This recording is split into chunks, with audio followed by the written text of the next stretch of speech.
Former U.S. President Donald Trump narrowly escaped an attempted assassination bid during a campaign rally in Pennsylvania. The FBI is leading the investigation into the incident, along with Secret Service and local and state law enforcement. In the latest, the FBI has identified the shooter who attempted to assassinate Trump during the rally.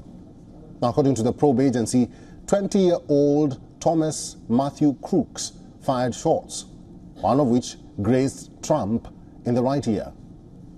The suspect hails from Pennsylvania's Bethel Park, a village located about 64 kilometers south of where Trump rally was being held in Butler.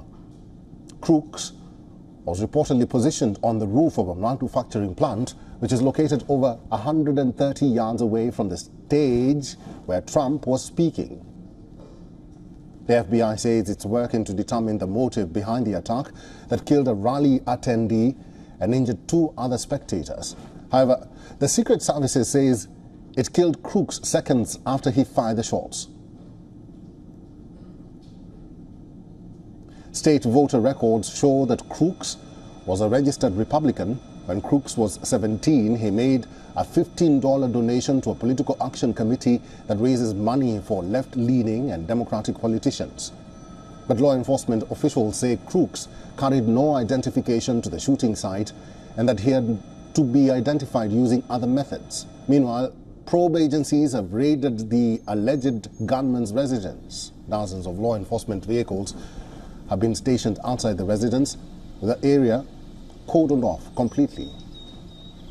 Hours after the attack, Trump on Truth Social said, and I quote, "We will fear not, but instead remain resilient in our faith and defiant in the face of wickedness. Our love goes out to the other victims and their families. We pray for the recovery of those who were wounded and hold in our hearts the memory of the citizen who was so horribly killed." Remember, a rally attendee died and 2 other spectators suffered serious injuries in the attack. Let's now take a look at how the horror unfolded during Trump's rally on Saturday.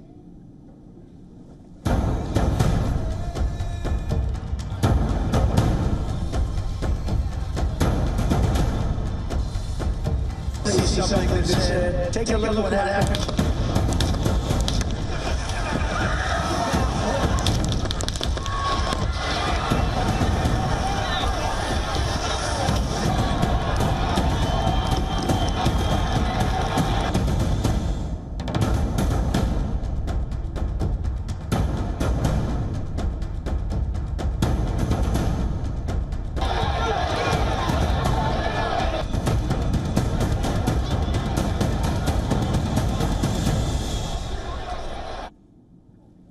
Adele Nazarian is a senior media fellow, Gold Institute for International Strategy.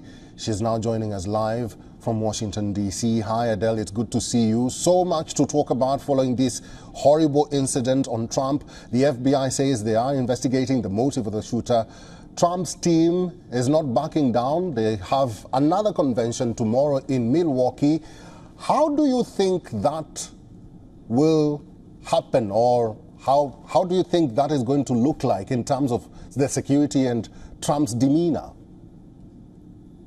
Hi, Eric. It's great to be on with you again. It's a great question. I think just like Trump got up seconds after the assassination attempt against him, pumped his fists in the air in a show of strength, bounced back, I think you're going to see the same thing tomorrow. He's going to be unfazed. Of course, he's going to talk about it. But I think security absolutely will be amped up tomorrow. I have to tell you, I thought for certain there would be an assassination attempt on Trump, but only once he was elected, if he was to be elected as president again in November. I didn't expect for it to happen this soon, but what it tells me is that he definitely is a threat. And I think part of it has to do with the rhetoric being fanned from the other side. But I do think that tomorrow's security is going to be extremely high. And I think Trump is going to continue being Trump, unfazed. And frankly, I think he expects the worst. And that's the reason why he's able to proceed and continue staying strong for himself and for the country. Adele, the issue of gun control has come into focus following this heinous act. And for long, Republicans are seen as opposers to gun control measures in America. Do you foresee, or rather think, Trump may change his opinion and rally his supporters to, support gun control measures in the US, or that will be far-fetched? No, I don't think it's a far-fetched question. I think that what we've seen is he has evolved his stance on, for example, pro-life, birth control, and being pro-choice. He's become more moderate. But I have to say, regarding gun control, I don't necessarily think that he's going to necessarily become more strict with it. You just have to look at incidents that have happened over the past 2 years in Chicago, Illinois in 2021, Austin, Texas in 2021, in Texas, in El Paso, Texas in 2020, Indiana 2020, that same year. There's so many incidents, not only in the US, but also in India, in South Africa, Brazil, New Zealand, where actually there were attackers that were using guns that were automatics, semi-automatics, and they were going to kill dozens of people, if not more. And the reason they were only able to be stopped is because someone else in the crowd happened to have a gun on them and neutralize them to prevent further damage. So you have to look at both sides of the story. I don't think he's necessarily going to relax that. He knows his base is very, very strong and adamant about supporting 2A, the Second Amendment. So if any kind of change does happen, I think it'll be minimal with regard to his changing of stance on the Second Amendment. Adele, comparing this to Ronald Reagan's assassination attempt in 1981, his approval ratings shot up shortly after. Will that be the same case for Trump, you think?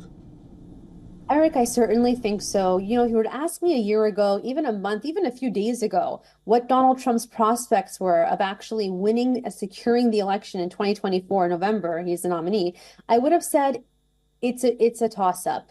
I think after yesterday's incident, his approval ratings and the support will go up much higher. He might even gain about 8 points in the polls, frankly, over his opponent, which we have yet to determine whether it's President Biden or it's Kamala Harris or whoever else the DNC may choose to replace him with, if at all. All right, I've been talking to Adele Nazarian. As always, thank you, Adele. Thank you. For all the latest news, download the WION app and subscribe to our YouTube channel.